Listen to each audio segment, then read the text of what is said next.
Hi, welcome back to my channel. Меня зовут Кирилл. В сегодняшнем видео мы с вами поговорим про акцент и про ambiguous word native speaker. В последнее время на YouTube появилось очень много видео про произношение. Я помню, когда я начинал только свой канал, это была одной из причин, по которой я решил вообще завести канал. Это когда мне нужно было, так сказать, углубить свои знания по произношению.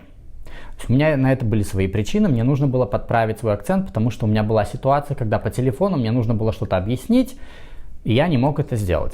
И, как потом выяснилось, было в силу того, что какие-то звуки, слова, предложения, соединения, интонация, ритм были у меня немного не в том формате, к которому привыкли англофоны. Шли годы, и появлялось все больше и больше видео про произношение. И сейчас, мне кажется, только ленивый не делал видео о том, как, в частности, про американский английский, когда мы говорим, как это все произносить. Я думаю, вы слышали такие термины, как linking, как stress, rhythm. Про них меньше говорят, но вот акцент. И очень часто на экранах ваших телефонов, телевизоров, смотря где вы смотрите YouTube, мелькает странное слово native speaker. Я не буду вдаваться в подробности. Native speaker — это очень двусмысленное, многозначное слово. Никто толком даже в академии среди scholars не может дать точного определения, что это. На бытовом уровне мы понимаем, native speaker — это какой-то один эталон. Каждая дисциплина дает свое определение этому термину, и очень много случаев, когда просто люди не могут прийти к одному консенсусу. Тем не менее, когда вы на своих экранах видите призывы убрать свой акцент, хорошие видео, которые занимаются тем, что пытаются вам помочь понять, как на слух это все понимать, какая артикуляция верная, куда поставить язык, как работают зубы, губы и так далее, мы эти каналы не рассматриваем. Сейчас речь идет о тех каналах, которые в открытую призывают в своих заголовках и в недвусмысленной подаче информации избавиться от вашего акцента и говорить так, как вот эта мифическая фигура непонятного человека под именем native speaker. А в таких ситуациях грамотный педагог, если поступает такой запрос, всегда спросит: дайте, пожалуйста, определение этому слову, что это для вас значит. Вы хотите говорить как Анджелина Джоли, как Майкл Дуглас? Это первое. Второе. Как правило, люди теряются, они просто не понимают вопроса. Дальше вы им помогаете вообще понять, а какова цель вашего запроса. И, как правило, люди начинают придумать всякого рода отговорки, и потом выясняется, что на самом деле-то и нет такого, и мы начинаем думать, а откуда растут ноги? А ноги растут как раз вот от такого перенасыщения информации, когда мы постоянно видим эти слова native, native, native, native, native, native. Большинство людей, которые пытаются заниматься английским языком на YouTube, это adult learners, так называемые. То есть это люди после полового созревания. И если вы, как говорится, придерживаетесь теории Critical Age Theory, не все придерживаются этой теории, но тем не менее мы можем ее взять как вот одна из теорий, которая нам говорит, что по сравнению с детьми после полового созревания те процессы, которые проходят у нас биологические в мозгу, в частности brain lateralization, то есть когда у нас разделяется, левая сторона отвечает за это, правая за это, в большей степени, в меньшей степени, нам, как взрослым людям, трудно осваивать произношение.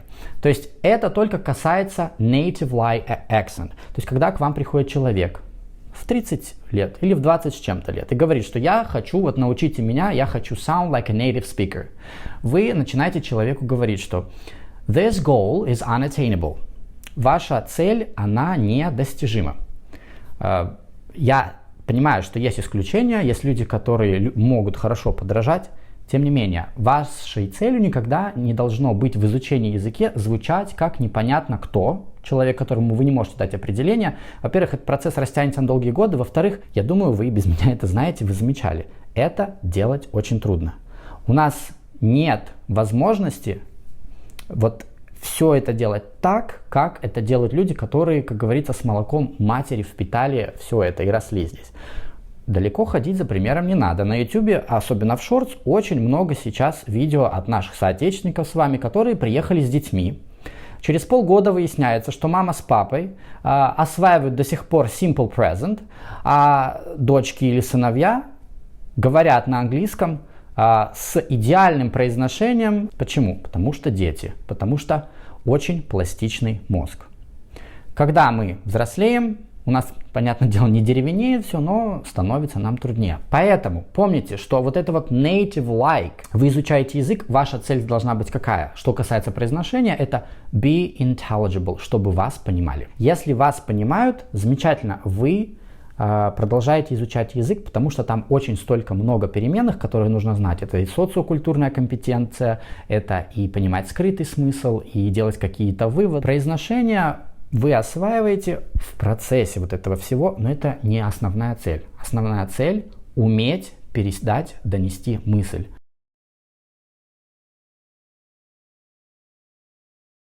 Что вас делает, например, русским, японцем, корейцем? Почему вы себя ощущаете, причисляете к определенной группе этнической, к национальности?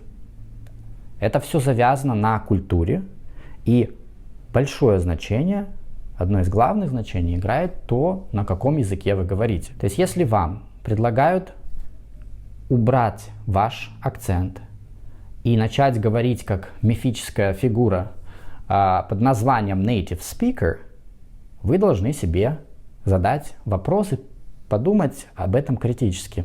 То есть получается, если я сейчас уберу всю свою идентичность и начну говорить непонятно как кто, как какой-то человек, который мне не знаком, я не знаю, кто он, в нем нет никакой идентичности, что останется от вас? Это очень серьезный вопрос, потому что нам важно понимать и причислять себя к какой-то определенной группе. Я могу только назвать два контекста, когда вам необходимо иметь native-like pronunciation. Первое. Если вы готовитесь шпионом, по работе нужно. И когда вы пытаетесь на кинопробах получить какую-то роль и сыграть в фильме. При этом вы будете это делать в течение нескольких месяцев, пока идут съемки. После этого и даже когда съемок не будет, вы этот акцент не используете. И здесь получается, смотрите, если я учу этот native speaker непонятно где, откуда у нас, какого штата, я учу этот вот какой-то эталон. Я, например, в Калифорнии живу. Если я поеду в Нью-Йорк, там будет уже свой акцент. То есть вы уже, получается, будете говорить с акцентом. Вы поедете в Бостон, севернее, там свой акцент. Вы поедете в Канаду, вы поедете в Южные Штаты, вы поедете в Мидвест. Там все говорят по-другому. Это что, получается, мне нужно для каждого штата свой... Это цель недостижимая совершенно. Вы просто будете терять время, поэтому не теряйте время, не думайте, что это что-то супер важное. Это должно быть у вас в процессе. Я имею в виду работа над произношением. Акцент — это то, кто вы есть. Это ваш первый язык. Это то, с кем вы себя отождествляете. Это ваша память, это ваши эмоции, это ваши воспоминания. Это ваш первый язык. И когда вы говорите на любом языке, неважно, английский этот язык или нет, и вы говорите с акцентом, это прекрасно. Важнее то, что вы говорите, как вы себя ведете, как вы себя подаете, а не то, как вы это говорите. Мы сейчас не рассматриваем крайние случаи, когда вы вообще произносите все звуки неправильно, и люди вас не понимают.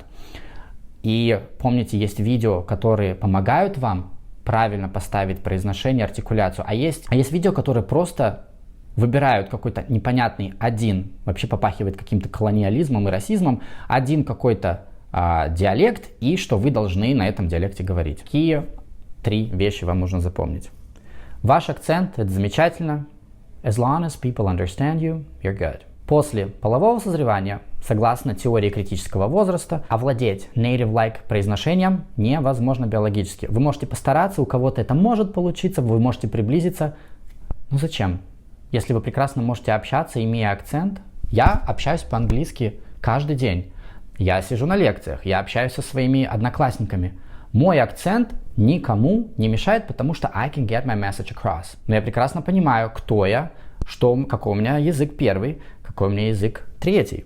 Когда я говорю по-японски, это совершенно другой человек. Но я говорю с акцентом. Когда я говорю по-английски, я тоже совершенно другой человек. но я тоже говорю с акцентом, ну и понятно по-русски. То есть это все такие 3 разных личности, если можно так сказать, 3 человека. Но когда я говорю на языке, я всегда пытаюсь донести какую-то мысль, рассказать что-то интересное, заинтересовать собеседника, а не постоянно думать о своем произношении. Напоминаю, что вы можете найти меня в соцсетях, в Инстаграме или в Телеграме. Kirell's_English. Пока.